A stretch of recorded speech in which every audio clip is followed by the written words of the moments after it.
ওই দূর থেকে আমরা হেঁটে আসলাম, আর সমুদ্রের ঢেউ ঠিক এরকম মাঝের মধ্যে ঢেউ দিচ্ছে, দেখুন অনেকটা ভাঙা ভাঙা ঢেউ, এরকম ছোট ছোট ঢেউ আসছে, বেশ ভালো লাগছে। সামনে সবাই স্নান করছে, আর একবার পোকোকে একবার দেখাই, দেখুন দূরে রয়েছে মা, সঙ্গীতা সামনে দাঁড়িয়ে রয়েছে, আর পোকো এখানে একদম শুয়ে পড়েছে স্নান করার জন্য। কিরে, কিরকম লাগছে? ভালো লাগছে? হেভি লাগছে।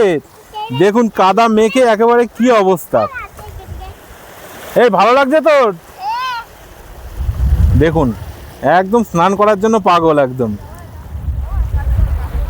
আর ও পাশে ওই ভাইটাও স্নান করছে। ওই যে দূরে দেখা যাচ্ছে নৌকো বেরিয়ে পড়েছে মাছ ধরার জন্য।